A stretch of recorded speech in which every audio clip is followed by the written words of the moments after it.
guys, this is the Lala Legacy, and welcome back to another episode of Cinderella Phenomenon. So, let's jump right back in. Rod becomes silent, his gaze downcast. The vulnerable expression catches me by surprise. You should have told me about your curse a long time ago. How many times must I repeat myself? Telling you about my curse won't change the outcome. I could have tried to help you. Why are you so insistent on helping me? Because I care about you. My face warms up when the words escape my lips. Rod also flushes. What are you saying? I am worried about you on Melanie's behalf, of course. I do not want her to think that I let you die. Rod lets out a deep sigh. Just stop talking. You are in no position to tell me what to do. Melody. There is a hint of warning in his voice. Now you better let me help you, or... No! My words are cut off when Rod presses his lips to mine. It is only a brief kiss, and when he pulls away, his usual somberness is returned. I told you to stop talking. I can only stare back at him, baffled. Rod, you do realize that you just kissed the princess? Rod looks at Sebi, then at me. His face colors once more. He takes a step back, his lips pressed together. I'm sorry. Without any other warning, Rod turns abruptly and stalks out of the room. Sebi falls from his shoulder and falls to the ground, but Rod does not notice in his hurry to leave. I stare after him in shock. I can't believe he just ran away. I walk to where Sebi is and kneel down to pick him up. Are you all right? I'm fine, thank you, princess. Sebi tilts his head to the side. That Rod, I wonder when he will start acting like a man. Suddenly kissing a girl like that is so unromantic. I think about the warmth of Rod's lips pressed against mine and flushed again. Rod may not say much, but he has a lot going on in his head, thoughts he doesn't ever want anyone to know.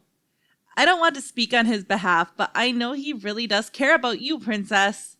He's just a little standoffish and has a difficult time showing his emotions. He's sensitive like that. Take it from me, I'm always in his head. I care about him too, but what will become of my feelings once I break my curse? I will return to being his stepsister when this is all over. No, this is not the time to mull over such thoughts. I'm sorry for asking this of you, princess, but can you return me to Rod? That boy is useless without me. The exasperation in Sebi's voice makes me smile. Sebi acts like Rod's older sibling. Of course. When Rod does not open the door, I knock again. Rod's eyes widen as soon as he sees me. His face flushes a dark crimson. I am here to return Sebi. Rod nods before slowly taking Sebi from my hands. Thank you. Be careful not to drop me again next time.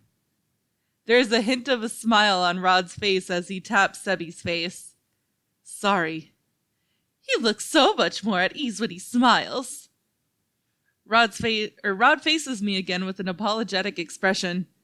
Melody, I really am sorry for what I did earlier. You don't have to apologize. Well, I hate saying this, but it's for the good of the good ending. I know you did not intend to do that in the first place. The truth is, He trails off, then averts his eyes slowly to the floor. Suffice it to say, I'm not supposed to feel this way about you. What exactly are you feeling? Rod flushes deep red before turning away. Don't ask me such an embarrassing question. The hovering silence becomes more pronounced as we both stop talking. You said you wanted to talk to me about something you discussed with Lady Parfait? Yes. I meant to tell you that Delora will be here tomorrow to investigate. Now that we know Sir Alcaster is not the witch, we have to start our investigation over. Actually, about that, I know who the witch is. You do? It's Sir Mithros. He is the real witch. Sir Mithros? So when Sir Alcaster was throwing around accusations last night, they were true. Sir Mithros is also already aware that Delora has been investigating the palace. We need to warn her. Then I will send Lady Parfait a quick message. We need to keep our guard around him too. Or keep up our guard around him too, especially you. I'm sure he already knows that you're the crown princess. I nod in response. For now, we should wait for Delora to show up tomorrow. But it's getting late. You should go and get some rest. The moment he says the words, I realize he is correct. My eyelids are heavy. You're right. I think I shall take my leave. I am about to leave when Rod suddenly grabs my hand. I turn to face him. Melody. This is the first time I have heard him say my name so warmly. I just want to... I can almost hear my heartbeat ringing in my ears as I stare at him with anticipation, but Rod says nothing else. Rod eventually releases my hand with a shake of his head. It's nothing. I cannot help but feel dejected. Good night, Melody. Good night, Rod. Moments after Rod closes the door, I hear a familiar voice whispering in my ear. Ah, I see. I jump back in surprise and stare at him with wide eyes. Sir Mithros is leaning casually against one of the pedestals. So that is where the prince disappears to every now and then. I had no reason to care before, but now I see it. If my guess is correct, he is also in league with the Lucius Bearer. When I do not answer, Sir Mithros smiles and shrugs. Well, it does not matter. I glance around us and notice the green shield from earlier. Once again, no one will hear this conversation. Now that the prince has confirmed your doubts, what will your next course of action be? You want to help him break his curse, yes? Rod may have given up on breaking his curse, but I refuse to do nothing. From the way Sir Mithros is taunting me, he must know of some other way to break the curse. Excuse me. Rod will not be happy about this, but I need to use whatever means necessary to save him. Do you know how to break his curse, Sir Mithros? I will assume that you have not read the full fairy tale if you do not know. Yes, princess, I know. Tell me! Mithros cocks an eyebrow and waves a finger at me. Do you not realize by now how witches work, princess? I propose a deal. I will help you, but you must help me with something in return. Help you? If you are planning to betray the king! I have no plans of taking the crown or harming any members of the royal family. What? Then what is it that you would want from me? I prefer keeping you in suspense. I do enjoy surprises. You will find out the day after tomorrow. That is your 18th birthday. I look at him perplexed. Why does it have to be on my birthday? Don't worry, Your Highness. What I request from you will also make for a pleasant gift. What do you say? I bite my lower lip as I consider.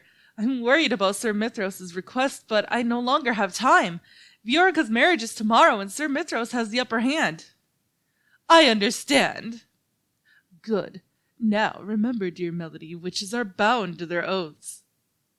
In order for the prince to regain his voice in life, something must be taken by force, just like in the fairy tale. What does he mean by that? Tell me what I must do. Oh, I did forget to mention this, but it is not you who must act, but the prince. What? If Rod could help himself, he already would have done so. Please trust me, princess. You will have my aid, and I will make sure the prince's curse is broken. Oh no, this is awful. Today is Viorica's wedding day, and also the day Rod is destined to die. Sir Mithros explained his plan briefly last night. He told me that he would have a valuable item delivered to Rod that he would need to break his curse, or need to use to break his curse. He further explained that it was something he would need to use after the wedding. I tried to question him further, but he disappeared before I could, saying that he needed to start his preparations.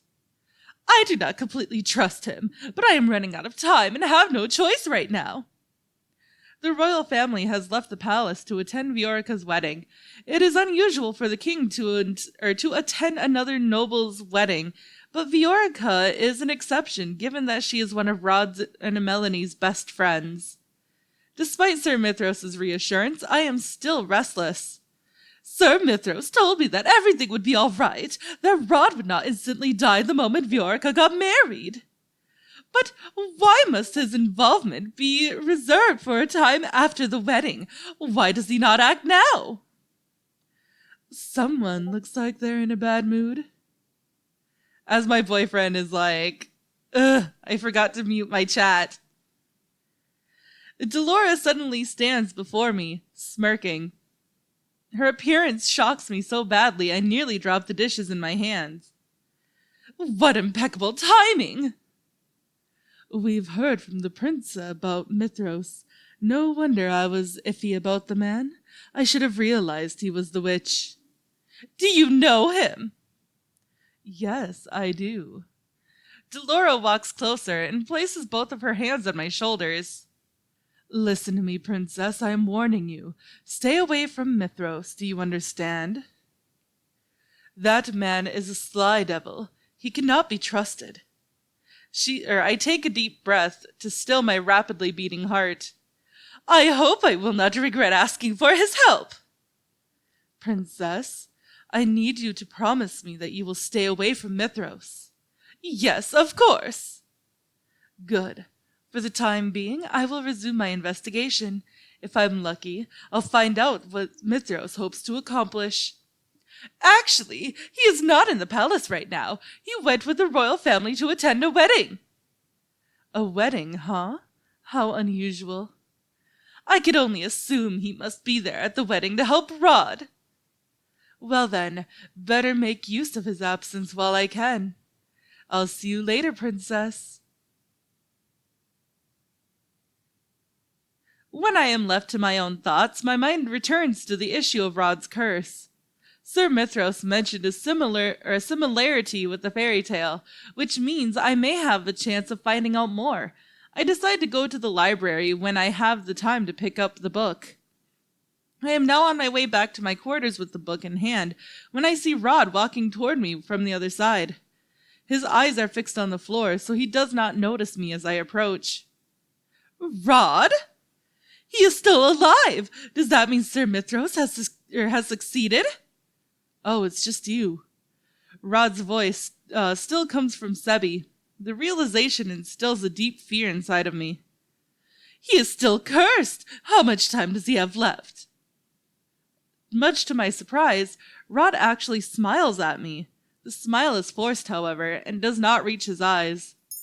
He looks crestfallen. How was the wedding? I quickly clamp my hand over my mouth after I ask the question. Rod just saw the person he loves get married today. I already know how he feels. I apologize. I should not have asked that. Rod looks at me, surprised. Then, to my shock, he starts chuckling. Why are you laughing? You looked like a criminal caught in the act of a crime. I apologize for trying to be sensitive, Your Highness. Without realizing it, I smile back at him. It looks like Rod has finally learned to converse with me normally. I hope this will not be the last time I see him smile like this. I'm tired, Melody. I will now retire for the night. Rod looks at me again and smiles. Good night, Melody. Without waiting for my answer, Rod begins to walk away. I glance down at the book in my hands, then slowly open up to the last page of the Little Mermaid fairy tale. I start reading from the section where the mermaid sisters explain how to get her fins back. Take this knife. Before the sun rises, you must plunge it into the heart of the prince, and you will be a mermaid once again. The book falls from my hands and collapses to the floor. I stare at it dumbfounded. Wait, this means Rod needs to kill Viorica? Then the item that Sir Mithros mentioned earlier, could it be a knife? I need to find him! I turn and start running in the direction of Rod's room in hopes that I will still be able to catch Sir Mithros there. When I come to the end of the hallway, however, it is not Mithros who stands by Rod's door. Melanie! Oh no! Melanie is slowly walking in the direction of the throne room. Her movements seem oddly mechanical. I rush toward her. Princess Melanie, where are you going? Must go to Rod. Why is she going to the throne room? Rod is back in his room. My eyes catch on something shining in Melanie's hand. It's a knife. My heart nearly stops when I see that it is a knife. Melanie, what are you? If he kills his beloved with this blade, his curse will break and he won't die.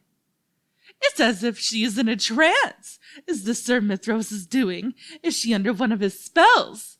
Melanie, snap out of it! And Melanie starts walking again, ignoring me.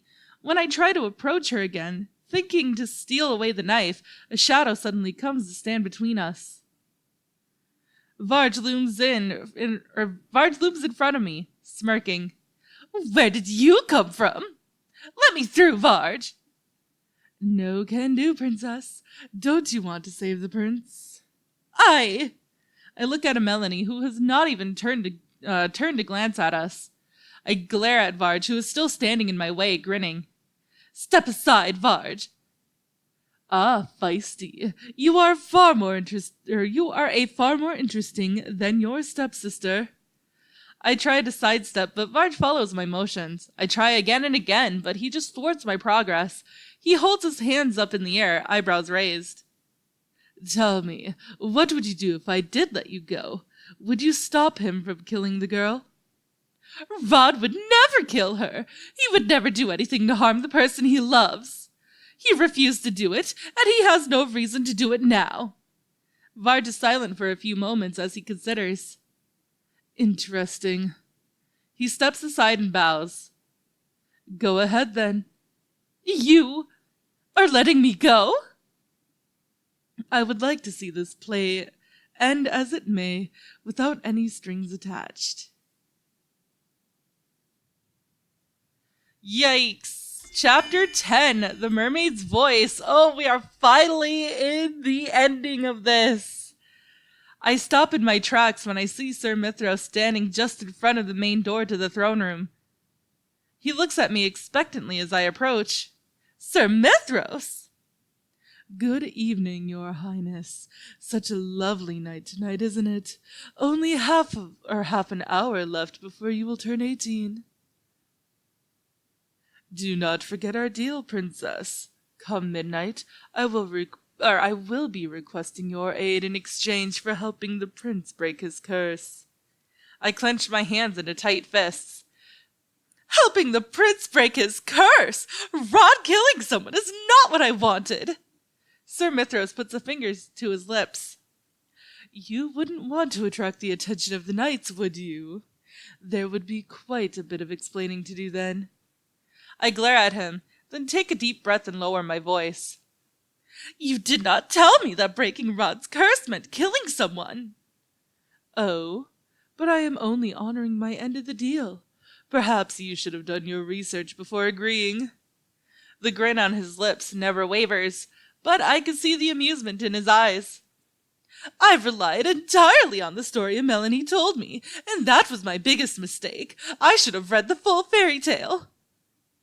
But now it seems you finally know the full story of the prince's fairy tale, To break his curse, Prince Rod must kill his beloved with the knife his sister has brought him, just like in the fairy tale.